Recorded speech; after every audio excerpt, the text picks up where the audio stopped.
শুভ সকাল। প্রতিদিনের pre market আপডেটে আপনাদের স্বাগতম। সূচক ৬২ পয়েন্ট বা ১.১৬% হারিয়ে ৫,২৫১ পয়েন্টে দাঁড়িয়েছে।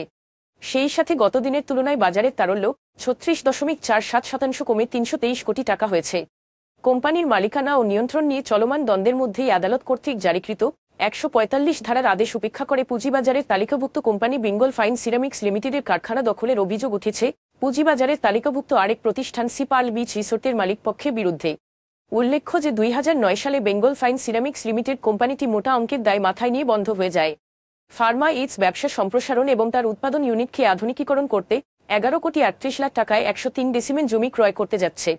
ইউরোপীয় ইউনিয়নে পোশাক রপ্তানি চলতি অর্থবছরের প্রথম ১০ মাসে ৩.৬৬% বেড়ে ১৯.৯০ বিলিয়ন হয়েছে। ইনভেস্টমেন্ট কর্পোরেশন অব বাংলাদেশকে দেয়া হাইকোর্টের নির্দেশ অনুযায়ী sea pearl beach resort and spa কোম্পানিটিকে বকেয়া পরিশোধের জন্য অতিরিক্ত ১০ বছর সময় বর্ধিত করা হয়েছে।